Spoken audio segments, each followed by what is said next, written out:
The only democracy in the Middle East. Jerusalem, the most hotly contested real estate in the world. Judea and Samaria, condemned by the world as the West Bank. You'll not see it in the media. Journalists try to hide it. Real stories about real people, fathers, mothers, children, families. These are the people of the heartland of Israel.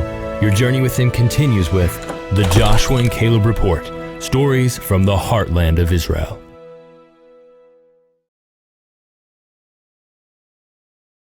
David Haivri, this is awesome to sit here in your home and to hear your story about what Hashem has done in your life and the journey. But I know it began in the U.S. and brought you all the way into Yudea and Samaria, and that I know has stories we could go on for hours about, talking about all the experiences of this journey, and even the positions where you held pretty serious positions here as far as advocacy and representing the heartland to the world. And I know that wasn't an easy job. I mean, there was probably a lot of days you felt like, why in the world am I doing this? But there was a core value that I believe that was birthed in you, or something that's part of who you are, that didn't just start, once you moved to Israel or something like that. There had to have been a journey of some sorts that happened from somewhere. And so let's go back to the beginning here and just tell us how that Zionistic vision was birthed in your life. And I guess it happened in the U.S., or where did it start? Well, Caleb, thank you for visiting with me and giving me the opportunity to share some of these thoughts with you. Mm-hmm. And just thinking about your opening statement regarding why am I doing this, and when I have been involved in Israel advocacy for the past years, and I've traveled around the world, sometimes with your dad. Yeah. And I've spoken with groups of Jews and Christians and almost everyone around the world. And why am I doing this? I normally get that ringing in my head when I'm at the Ben Gurion airport in the plane, about to take off, and when the plane takes off and it kind of faces the sky, and you're sitting back like that and taking off of the runway. So normally when I'm in that position, with my face into the sky and leaving the land of Israel, I ask myself, why am I doing this? Yeah. Why? It's not for fun. I'm married to Mali, and we have 8 children. This is my home, and I'm not happy to leave the land of Israel, but I've done it many times in order to speak to groups around the world and to diplomats, elected officials, and to make our stand, the stand of the Jewish people for this land, for the heartland of Israel, for Judea and Samaria. And that's what makes it worth it. The opportunity to go out and explain to the nations that this is where the Jewish people need to be, because it's not a simple thing. Many people around the world don't understand. They don't know. They don't have any idea what motivates the Jewish people to be here in the mountains of Judea and Samaria. So it's really important to go out and to tell the world. And I urge you to do that. Go then tell them about the land. Yeah, we're working on it. We're trying. Yeah. Where did all this start? I think it's fabulous what you're doing and trying to educate the world on, and hopefully we can get more into that and what your specific job is and how you do that. But I want to go back to the States. How did that get cultivated in you, even as a young child? When I was a young child, I was born in New York, in the United States. And when I was a child, my father became involved in the Zionist movement. We were a regular American Jewish family. We were secular. We weren't very connected to the observant community. Looking back, I really think it was a miracle that my dad had this inner calling to become involved in Israel and the Jewish people. And he convinced my mom that they should relocate the family to Israel. And that's what brought me to this country. When I was 11 years old, my family made Aliyah. In Hebrew we say Aliyah, which means an elevation. That's the term that we use in Hebrew for a Jewish individual who returns to the land of Israel. This is the home of the Jewish people. And in our faith, in our culture, we believe that the land of Israel is higher than the other lands. It's a higher place for the Jewish people. So when a Jewish person returns from the exile, which is a lower place for the Jewish people, he makes an aliyah. He ascends to the land. When you made your aliyah, where did you first come into? When you came into the land of Israel, where did your family move? Well, we lived up north. We started off in Haifa, and later on we moved to Ma'alot, which is near the Lebanon border. Oh, wow. And that's where I grew up my teen years. And I did my high school. And I started becoming observant towards the end of my high school years. Wow. Before I started my army service. Wow. Did the land of Israel have anything to do with that? Was that a draw that it seemed to pull you in to be more religious? Well, I guess so. I guess that it's all connected. It's a return. The return of the Jewish people to the land is part of a redemption. It's a part of redemption of the land, the redemption of the people, the redemption of the world. The Jewish people are returning to their roots. So returning to the roots is not only to the land, but it's also to observe the Torah, to observe the Jewish culture. Is that something that happened on a national scale, you think? When all those people that came and made Aliyah, do you see that as a theme, turning back to their roots of faith? Is it a common thread, do you see? I think that the Jewish people in the land of Israel, even those who are considered secular, are observant. They observe more. They have a national and a religious awareness. They're part of the Jewish people. And that's a big part of what it's all about. Right. Returning the Jewish people, regathering the Jewish people from the diaspora, where we were spread out and lived amongst the nations and were influenced by the nations, and returning and regrouping in our own national place with our own national holidays.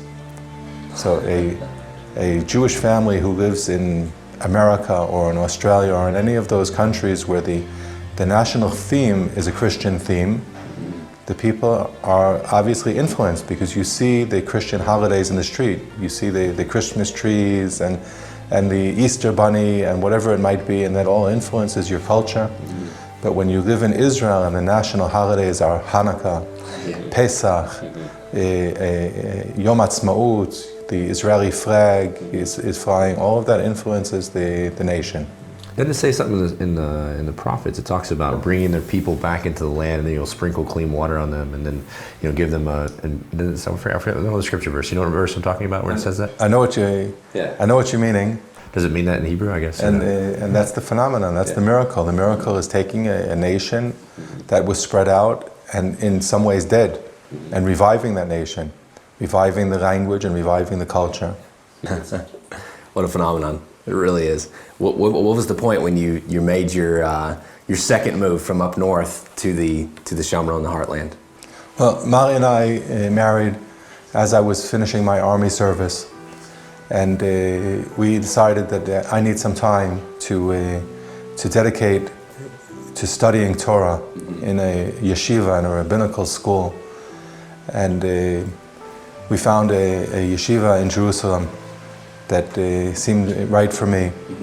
And we started off there. We were a young couple. We didn't need too much room. We started off in the city, in Jerusalem, but we really wanted to be out in the country, in the land. We wanted to be part of developing something new.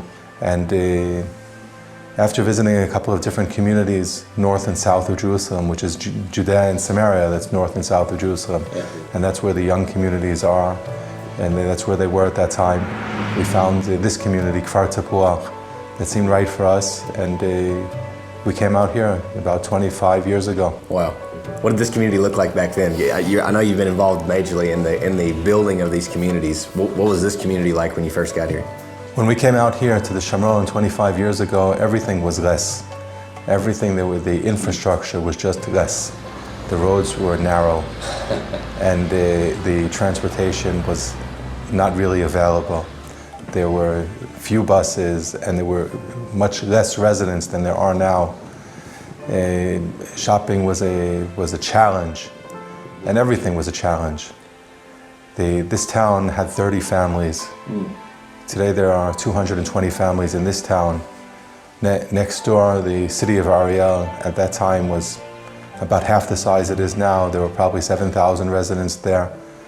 There are about 21,000 residents now. Plus the university now, which is huge there. Exactly. Huge university, and everything has grown since then. There's been a great blessing with all of the international pressure, and we've seen this pressure throughout the entire period. There's always pressure on the government of Israel to limit the growth of Jewish communities in Judea and Samaria. And with all of those pressures, thank God, Baruch Hashem, our communities are growing and growing. Wow. So question here, this is something I really want to hear from you, and that is that, has there ever been an occurrence where you felt like leaving in some ways? Like you felt like this is just too hard. I want to go to Tel Aviv, I'm going to go back to the Golan Heights, I'm going to go back to wherever you were before, back to Jerusalem.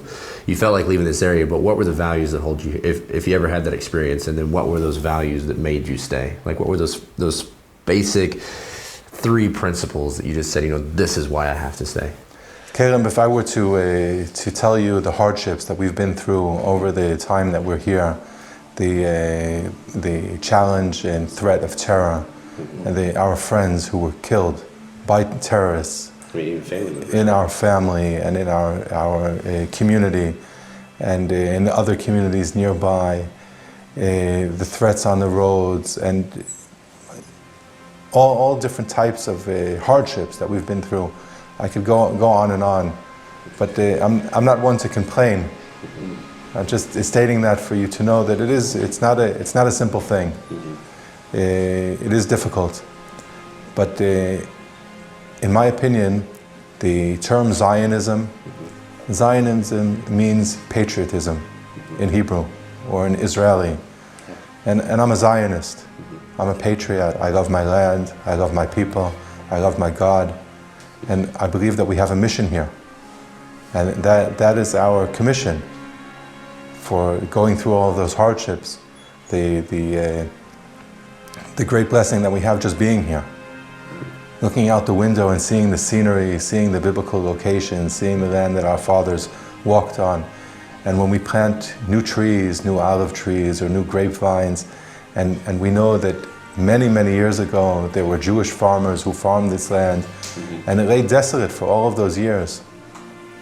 But we know that our fathers, the Jewish people throughout the years in the diaspora, prayed to return to the land and believed that God would fulfill the prophecies, the promise to return to the land, and again the land would be green, and we see that happening, and that makes it worthwhile. It's incredible. David, I want to go into another part of your story of advocacy and how you fought on behalf of the land of Israel, and how you've done that. What has been your position, and how have you, more than just living here, which is probably the most that you've done, is just picked up your family and said, we're settling this land. We're going to actively be a part of even, getting into the farming. You've done all kinds of stuff in this area. But what have you done as far as the advocacy, and how have you made that happen in your work? Joshua, a couple of years back, my dear friend Gershon Masika was elected as the director of the Shomron Regional Council of our municipal region. And Gershon, at that time, realized that we were lacking an international department, a platform for interacting with the international community and making our case and explaining ourselves and so forth. So he asked me to develop that idea. And I started speaking with international journalists and bringing in foreign diplomats and bringing in some foreigners to see the land. And that was really a challenge, if you want to talk about challenges, because people were afraid. They had heard that there's terrorism going on here, and the roads weren't that good, and it was really difficult to bring people out. And I was making the rounds and speaking with different journalists and showing them around and so forth. One day I had a Chinese TV journalist here interviewing me, and at that time the government had stopped all building in Jewish communities in Judea and Samaria. And the journalist asked me to explain why it's important for us to build here. So I told this journalist, I said, do you see the road below us, road number 60? That's the highway of the Bible. Our fathers, Abraham, Isaac, and Jacob, they walked along that road. This is the center, it's the core of our national calling to be in Israel altogether. That's here in Judea and Samaria. Well, after the interview, this Chinese journalist, he said, Mr. Haivri, I'd really like to thank you for explaining that, for pointing that out. He says, because people outside, in the outside world, there are millions and millions and millions of Chinese people.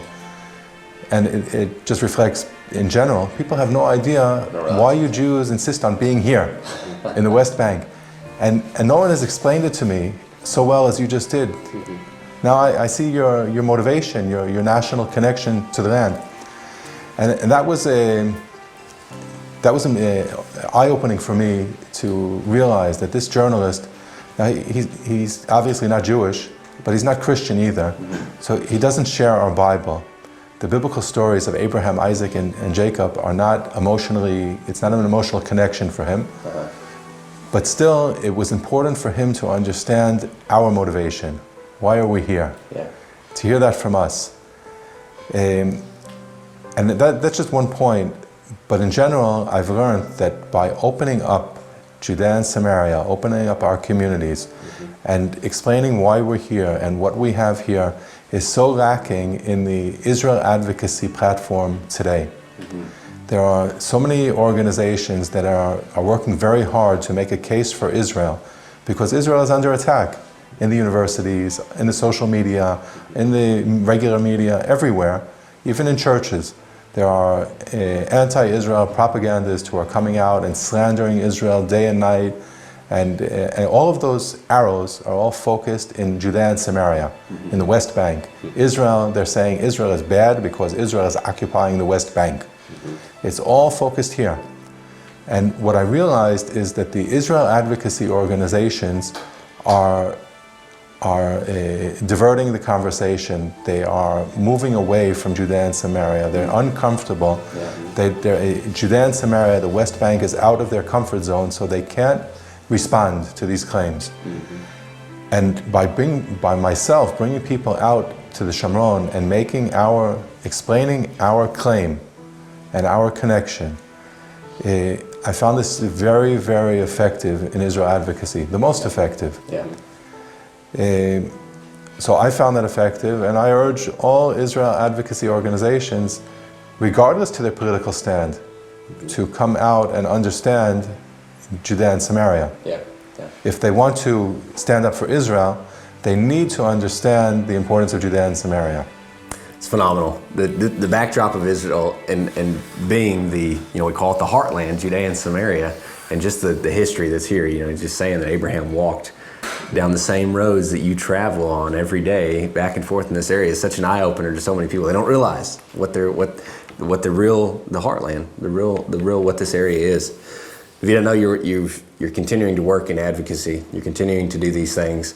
But I want to know what are you doing now with your family and on the farm here? You're getting into a lot of different things. What are you doing here? Joshua, many years ago, shortly after I came to Kfar Tapuach, I started farming. There weren't many farmers in the Shomron at that time, and I planted some olive trees, and I was all alone. And I was a young man, but I had no help. My children were small.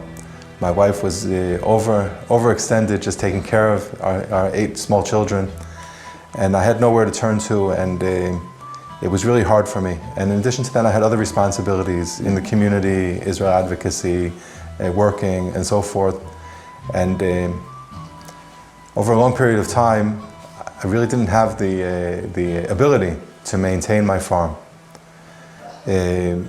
Shortly before the Shemitah, we're in the Shemitah, the 7th year now, where we rest, that we allow the land to rest. We're not digging, we're not planting, we're not doing a lot of types of cultivation during the 7th year. That's a Torah commandment. It's part of observing the law of the Bible, the Torah. But before the 7th year, I did a lot of work rebuilding my farm and saving my trees. I've got about 400, 500 olive trees. Excellent. And they're doing much better. And I planted a new vineyard in memory of 3 boys who were abducted and murdered by the Hamas. And that's the first time I've planted a wine vineyard here in Kfar Tapuach. So now I've got my olive trees and my vineyard, and I'm establishing a visitor's farm. The entire operation is focused on a place where people from outside can come and experience and learn about the mitzvot, about the Torah commandments that have to do with cultivating the land of Israel. And I'm really appreciative, by the way, to Hayovel, to your organization, because you yourself and your volunteers were very supportive in helping me build up my fences and support for the vines, and it's a great thing. Yeah, I want to ask you one last question here as we're wrapping the thing up, and that is, what are your dreams? Give me 30 seconds. You're laying in bed at night, you're looking up at the ceiling, and you're going, what do I believe? What is my dream for the future? Like, what do you see coming in the future? I think that we're in a process. We're in an amazing time. We're in amazing times that the Jewish people have woken up and are returning to the land of Israel and rebuilding this country and reclaiming our position, our place. The Jewish people have a place. We have a mission. We need to be a holy nation in a holy land and to be light unto the nations. And I see in many ways that we are moving forward all the time towards that understanding, which we see as a process of redemption. I believe that in this amazing time we will reach a type of normalization in this region, where not only will people from countries like America, not only Christian people, will recognize the place of the Jewish people in this process, but our neighbors too. And I hope to see that. I hope to see that mutual understanding that this is the place and this is what the Jewish people need to do.